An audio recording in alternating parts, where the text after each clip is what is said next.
Halo semuanya, perkenalkan saya Tala Laksita dari NIM G00239191 dari kelompok A9. Jadi di sini saya akan menjelaskan mengenai anatomi artikulasio genu, plexus brachialis, dan regio dorsum extremitas superior. Lalu yang pertama ini adalah ligamen anterior cruciate atau ACL adalah sebuah struktur yang yang terdapat dalam sendi lutut. Nah, osa yang berperan dalam sendi lutut dan terkait dengan cedera ACL adalah femur atau tulang paha dan tibia atau tulang kering. ACL berfungsi untuk menghubungkan kedua tulang ini di dalam sendi lutut. Nah, sorry sebentar, di dalam sendi lutut.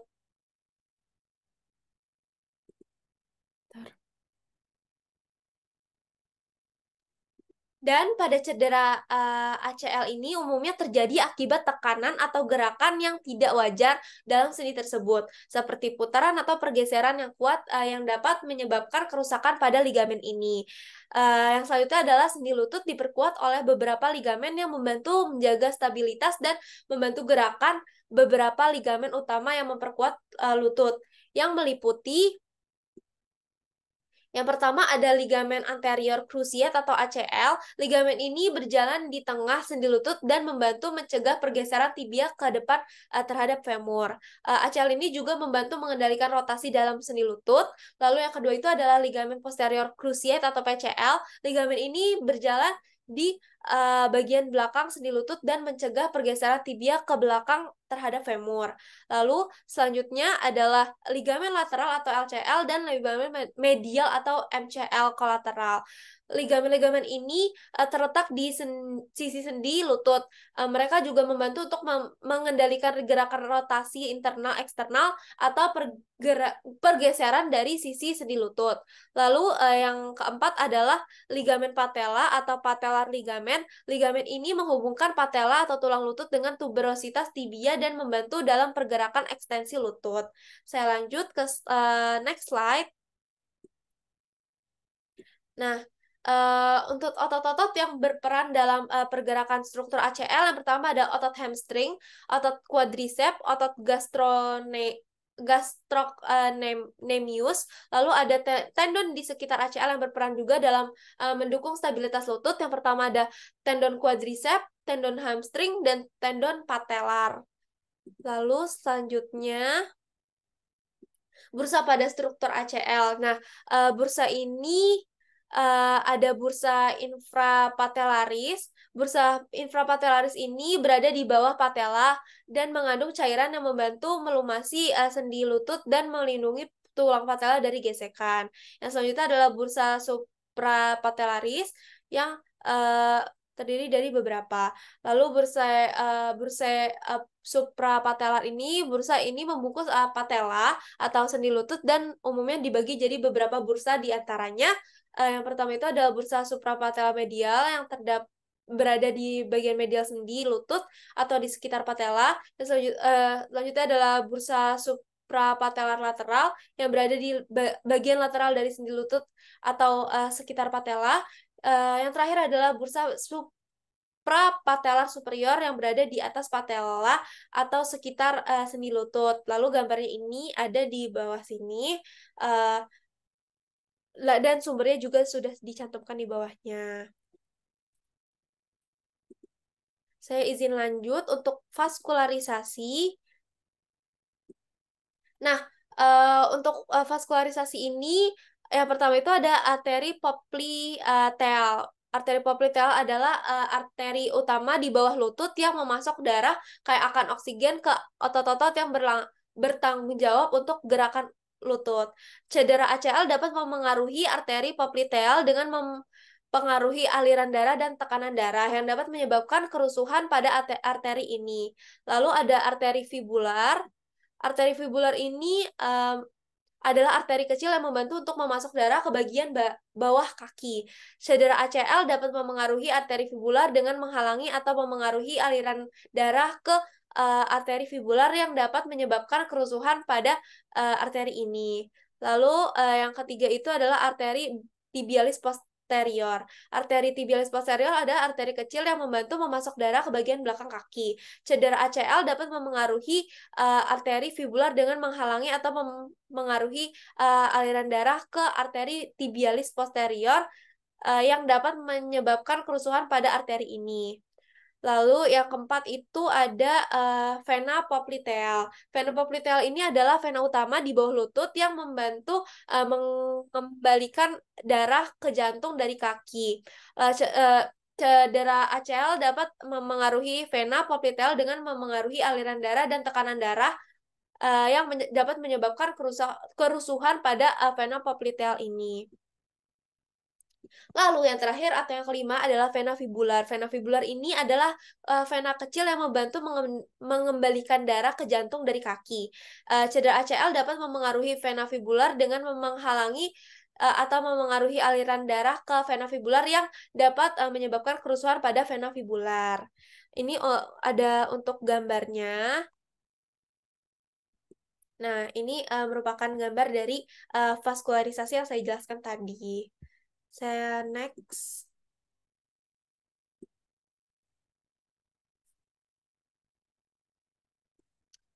Nah, selanjutnya adalah plexus brachialis.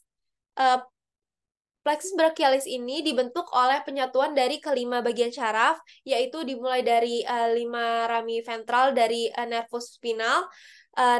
Ramus tersebut akan bercabang membentuk 3 trunkus, yaitu trunkus superior C5 dan C6, trunkus inferior C7, dan trunkus medialis C8 dan T1. Plexus brachialis ini dibentuk oleh nervus spinalis atau akar spinalis, yaitu penggabungan dari akar ventralis atau motorik dan dorsalis atau sensorik ketika mereka melewati foramen spinalis. Ganglion akar dorsalis mengandung badan sel dari saraf sensorik, sedangkan badan dari sel ventralis itu di dalam medula spinalis. Nah, pangkal dari serabut-serabut saraf yang berasal dari medula spinalis itu yang mempersyarafi ekstremitas superior.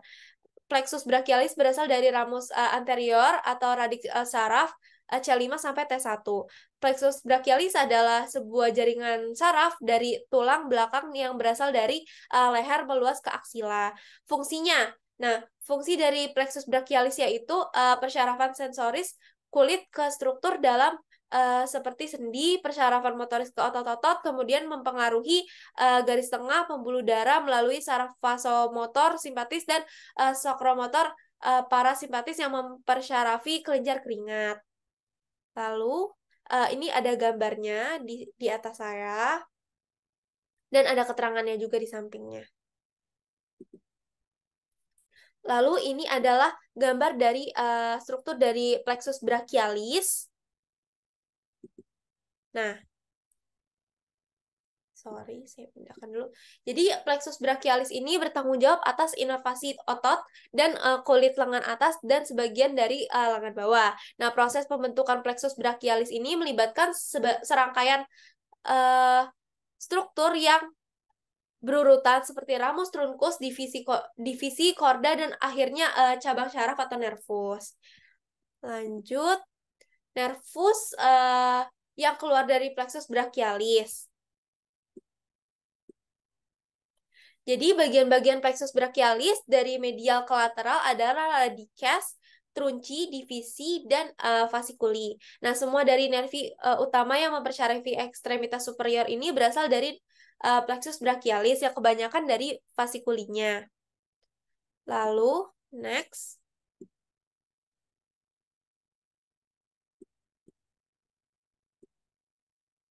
Nextnya itu ada fascikuli. Nah, di sini di samping saya ada gambar dan struktur dari plexus brachialis di fasikulinya.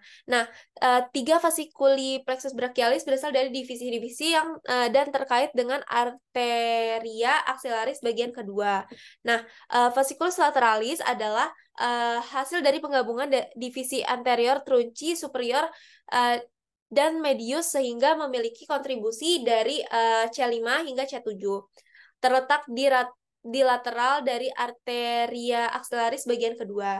Lalu ada fasciculus medialis yang berada di medial dari arteria axillaris bagian kedua dan merupakan kelanjutan dari divisi anterior truncus inferior. Nah, fasciculus medius mendapat kontribusi dari C8 dan T1.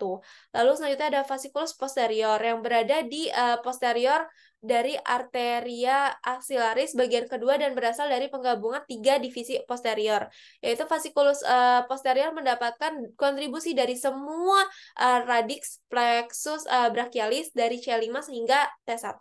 Nah, nervi perifer utama ekstremitas superior ini kebanyakan berasal dari fasciculi plexus brachialis. Nah, umumnya nervi yang terkait dengan kompartemen anterior ekstremitas superior muncul dari fasciculi medialis dan lateralis, dan juga nervi yang terkait dengan kompartemen posterior yang berasal dari fasciculus posterior. Lalu nextnya cabang-cabang dari fasciculus lateralis. Yang pertama itu adalah nervus pectoralis lateralis. Ini adalah cabang paling proksimal dari fasciculus lateralis. Nervus ini lewat di anterior bersama dengan arteria thoracoacromialis untuk menembus fascia clavipectoral dan yang membentang pada celah di antara musculus subclavius dan musculus pectoralis minor dan mempersyarafi musculus pectoralis major. Yang kedua itu adalah nervus musculocutaneus. Nah, itu adalah cabang terminal besar fasciculus lateralis. Nah, nervus ini lewat ke lateral untuk menembus musculus coracobrachialis dan lewat di antara musculus bicep brachii dan musculus brachialis di brachium. Dan mempersyarafi 3 muskuli di kompartemen anterior brachium dan berakhir di nervus cutaneus antebrachii lateralis. Lalu yang ketiga itu adalah radix lateralis nervus medianus. Itu adalah cabang terminal terbesar fasciculus lateralis dan lewat ke medial untuk bergabung dengan cabang yang serupa dari fasciculus medialis untuk membentuk nervus medianus. Lalu next, ini merupakan cabang-cabang fasciculus medialis yang terdapat pada gambar. Lalu ada sumbernya juga di bawah. Nah, cabang-cabang dari fasciculus posterior. Nah, cabang-cabang dari fasciculus posterior ini 5 nervus yang berasal dari fasciculus posterior plexus brachialis adalah nervus subscapularis superior, nervus thoracoldorsalis, nervus subscapularis inferior, nervus axillaris, dan nervus radialis. Semua nervus di atas kecuali nervus radialis mempersyarafi muskuli yang terkait dengan dinding posterior regio axillaris. Nervus subscapularis superior, nervus thoracoldorsalis, dan nervus subscapularis inferior secara berturut-turut berasal dari fasciculus posterior dan melintas langsung ke dalam muskuli yang terkait dengan dinding posterior regio axillaris. Nervus ini mempersyarafi musculus latissimus dorsi. Nervus subscapularis inferior itu berada di inferior sepanjang dinding posterior regio axillaris dan mempersyarafi musculus subscapularis dan musculus teres major. Nah, nervus axillaris ini berasal dari fasciculus posterior dan melintas ke inferior dan lateral sepanjang dinding posterior untuk keluar dari regio axillaris. Nah, melalui spatium quadrangularis. Nah, nervus ini melintasi ke posterior sekitar kolum chirurgicum humeri dan mempersyarafi musculus deltoideus dan musculus teres minor. Nah, nervus radialis ini adalah cabang terminal terbesar dari fasciculus posterior. Nah, nervus ini keluar dari regio axillaris dan masuk ke kompartemen posterior brachium dengan melewati interval triangularis di antara inferior musculus teres major, caput longum musculus triceps brachii, dan corpus humeri. Nervus radialis dan cabang-cabangnya mempersarafi. Yang pertama itu adalah semua muskulus di kompartemen posterior brachium dan antebrachium. Kulit sisi posterior brachium dan antebrachium, lalu di permukaan lateral dari brachium bagian bawah, dan permukaan dorsolateral manus. Ini untuk strukturnya. Lalu selanjutnya ada nervi yang keluar dari plexus brachialis menginervasi berbagai otot di lengan. Berdasarkan fungsi motoriknya, yang pertama itu ada otot flexor. Itu terdapat di bicep brachii dan juga brachialis yang berperan dalam fleksi lengan. Fleksi. Lalu yang kedua itu adalah otot ekstensor. Terdapat di triceps brachii yang membantu untuk ekstensi lengan. Lalu ada otot pronator. Otot pronator teres otot pronator itu terdapat di otot pronator teres dan pronator quadratus yang membantu untuk pronasi pergelangan tangan. Lalu ada otot supinator. Otot supinator ini terletak di lengan dan membantu untuk supinasi pergelangan tangan. Lalu otot abduktor dan aduktor yang terdapat di otot deltoid untuk mengangkat lengan dari sisi tubuh, dan otot pectoralis major untuk membawa lengan kembali ke tengah tubuh. Ini abduktor, ini aduktor.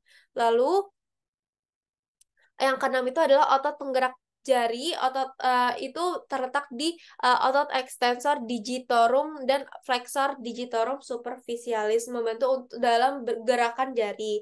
Lalu yang ketujuh itu adalah otot stabilisator. Otot-otot yang terdapat di stabilisator ini adalah otot-otot rotator cuff seperti supraspinatus, infraspinatus, teres minor, dan subscapularis yang membantu menjaga stabilitas tubuh. Lalu ini ada gambar dari regio dorsum. Untuk sumbernya sudah dicantumkan di bawah. Lalu ini untuk pembagian dari regio dorsumnya.